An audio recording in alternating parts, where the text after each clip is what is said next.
Like I said, second half changing the shape was the big thing, and playing forward quicker. All this tippy-tappy stuff everybody keeps going on about the right way to play football is all a lot of sometimes.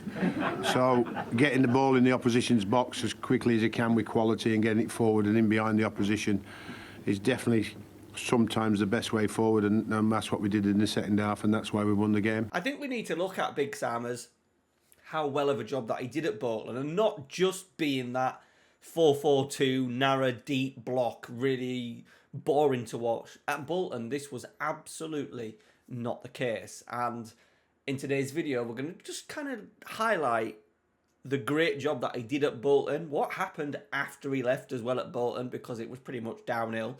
They've only just started being back on the rise in the last couple of years. So interesting to hear your thoughts on it. Yes, he's a bit of a laughing subject now. Does it work in FM? We'll find out at the end, and we'll go through the tactic itself as well with all the player instructions in Football Manager. All right, Big Sam, Sam Allardyce, Bolton era, let's go.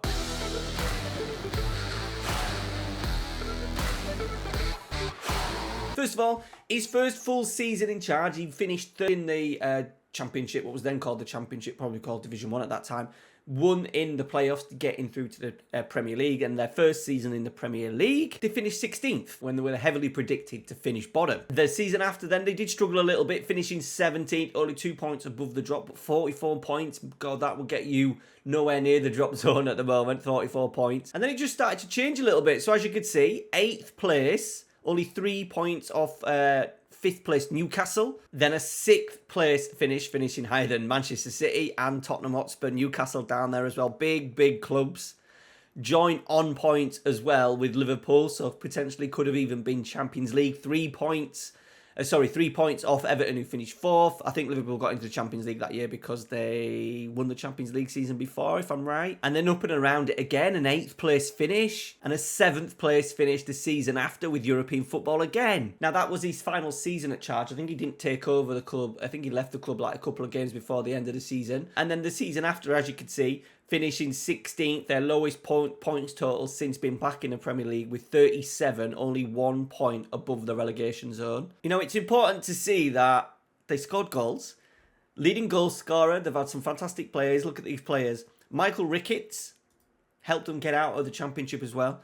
Top scorers, Henrik Pedersen, Djokayev and JJ Okocha. Kevin Nolan, that we're going to talk a lot about in detail in the tactic.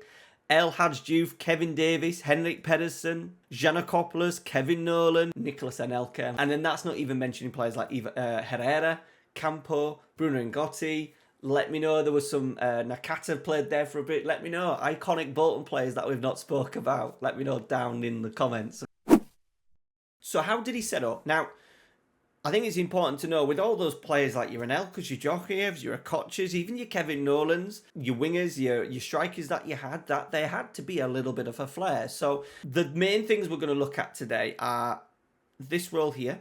We're going to call this the Kevin Davies role, and it's quite difficult to replicate in Football Manager. So without the ball, he did like to drop into, at times, into a 4-1-4-1. In possession, though, this is where it got interesting, where Kevin Davies would come up and act as a little bit of a front two. They would have players such as Ricardo Gardner, pretty much a winger in his youth, so definitely like to bomb on down that left-hand side. At the back, depending on who they had Gundy Bergson at times, they had Ignotti that we've spoke about, El Bellan, that guy, I'll put a picture of him now, is it El Taim or something like that? Israeli defender, went on to play for Chelsea. Herrera played there, Campo played at times. On this side, Nicky Hunt, very much an old school sort of like fullback, but was absolutely lethal from long throws. Campo played the holding role. They had midfielders such as Gary Speed, towards who was in his mid-30s and was still racking up sort of like 37, 38 Premier League appearances in the season. Kevin Nolan often played in this role here, maybe alongside of Gary Speed.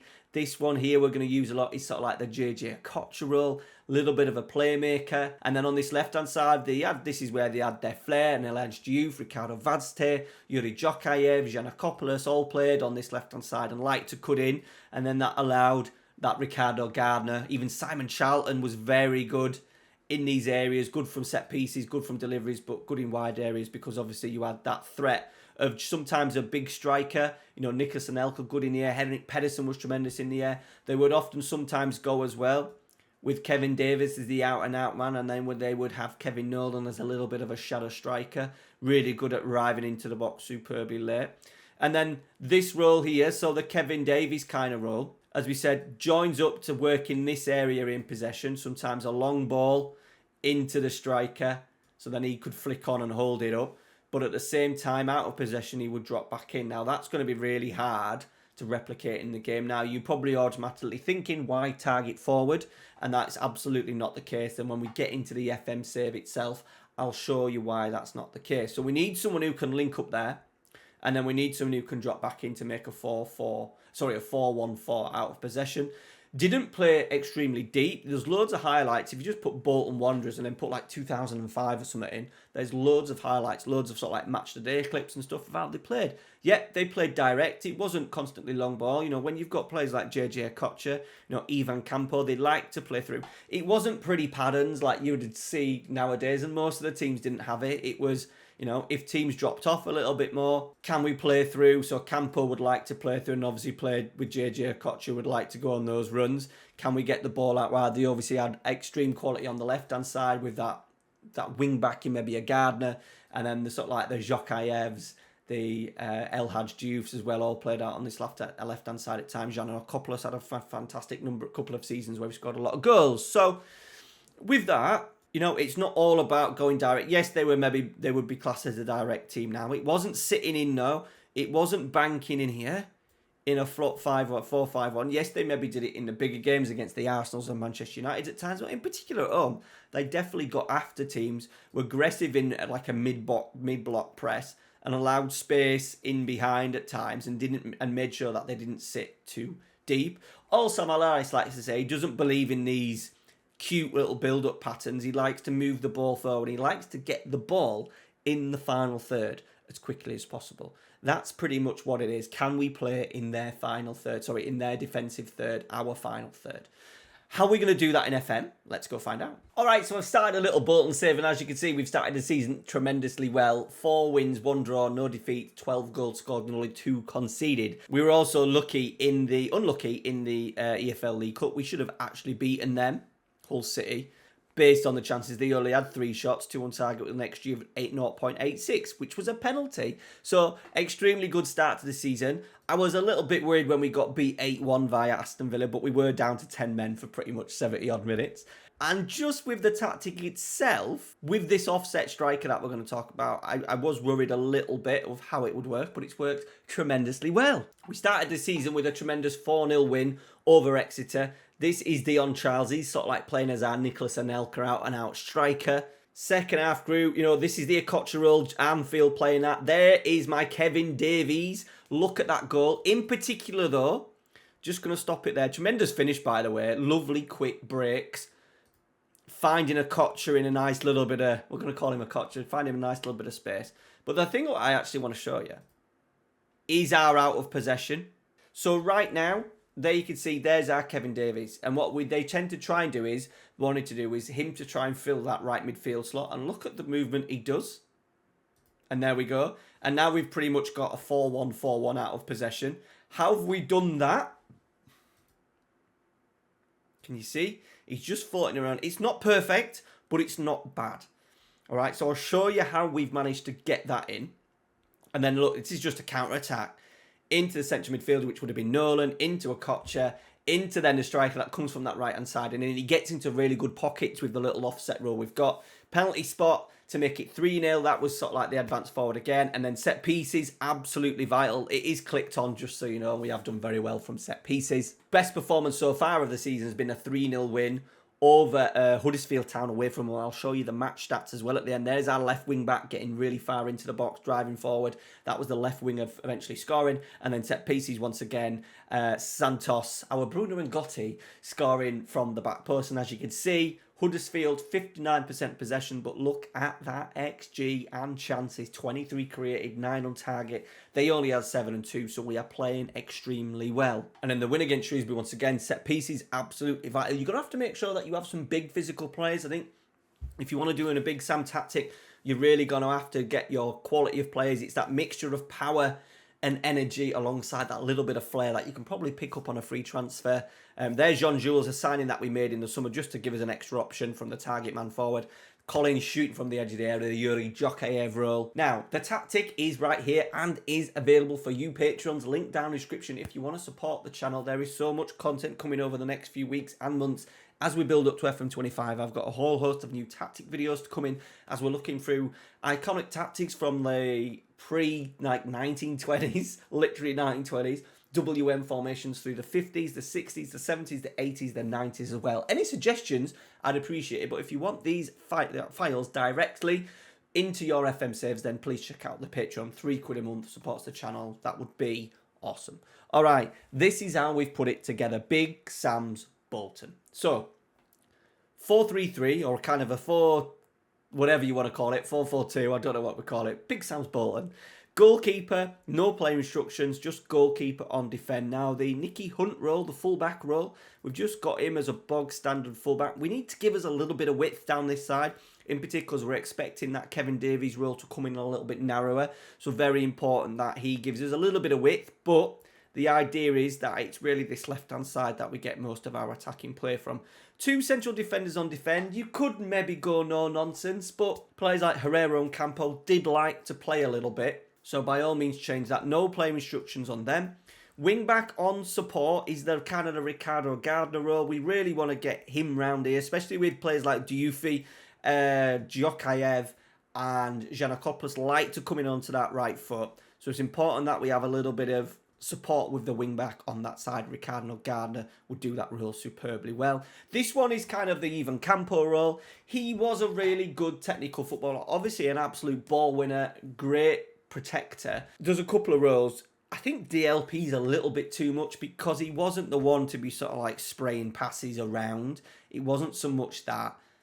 It was clever out of possession in terms of filling gaps and then being aggressive, obviously, in the press, and at the same time on the ball being nice and secure with it. And I think an anchor kind of suits that really well. But you could go ball winner if you really want to change it, a DLP, but I would definitely put it on defend if you were going to go that extreme. Into the midfield, the AP on support is the JJ Okocha role. Player instruction of dribble more because we want to go on that run. I've put a little tweet out yesterday trying to see who would suit that role. The only player that I can really think of at the moment is maybe an Eze, who has that ability just to sort of like glide and jink past people.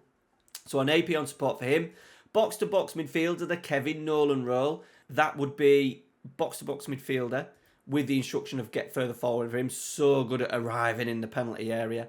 Left-hand side, inverted winger, on support, cross from deep. We want him to come in, and then can they hit that right-footed cross onto a Kevin Davies, who will then be arriving at the back stick, hopefully exploiting that fullback. Now, out of possession, we really want him to kind of close down that fullback a little bit more. So we've got target forward on support, stay wider in possession, just so he drifts into this area. I'm also thinking as well, even though we're looking at that 4-1-4-1 out of possession, if he's just having these wide rolls in possession, then it might just help the out of possession stuff and the transition stuff to maybe get across and mark that specific position, which we've got marked as the opponent's left back. And then obviously tackle harder because he was an absolute brute. Now, people are probably asking why I've not got it as a wide target forward. It's just because it's a different role. He would probably hold his position a little bit better in terms of the out of possession stuff. The in possession stuff, they kind of still stay quite wide. And the wide target forward is that sort of like big, athletic, wide player. So players such as, maybe a Rafa Leao could do it, a Thuram could do it at Inter Milan, those sorts of players. And at the moment, Kevin Davies could do it because he had a little bit of pace, but that was not his role in possession. His role in possession was very much target forward on support. And I'm hoping those playing restrictions just help him close that fullback down a little bit. And then the striker role, tackle harder, could even be a presser if you wanted that. Allardyce, Nicholas Anelka more of an advanced forward, and Henrik Pedersen, you could even go pressing forward as well for that. Team mentality, we've gone balanced with slightly more direct. I still wanted to play at times. We have got passing to space on, so we'll still go forward with a higher tempo. We're hitting crosses early. We're playing from set pieces, fairly tight attacking width. So we still, with all that together, we still should see that kind of direct style, but without being just long ball, hoof ball all the time from deeper areas. And we've also got floated crosses in. The idea is that we get that lovely floated cross onto Kevin Davies at the back post. In transition, no real counter press because there wasn't that. There wasn't a natural drop off as well. It wasn't part of the bus, so we've left that off. Counter attack, yes. Absolutely brilliant at counter attacking, especially with the strikers that they had, you know, the Nicholas Anelkas and stuff. Can they get the ball quickly into Kevin Davies? And we've seen some goals, some good transitions that we've had in those highlights that I showed you. Goalkeeper, I've just gone there because there wasn't, you know, he sometimes played out from the back. If he could sometimes play into a Koch or a Campo, he would. But generally, you know, in this area, the goalkeepers often went long and played off them second ball. So we've got distribute to target forward. Out of possession, just a standard mid-block with more often trigger pressing, get stuck in, and then trap outside. And that, my friends, is the Sam Allardyce Bolton tactic. I would love to know how you get on. I'm doing these 5 season saves coming up, like I've done already with Ajax and Leeds, and you know we might revisit this. We might revisit this as one as a Bolton 5 seasons. How quickly we can get Bolton into the Premier League? Can we do it in 5 seasons? That would be awesome using this Big Sam's Bolton tactic. Go check out the Patreon, link down in the description. Put your suggestions down in the comments as well. As always, thank you very much for watching. Take care. See you later.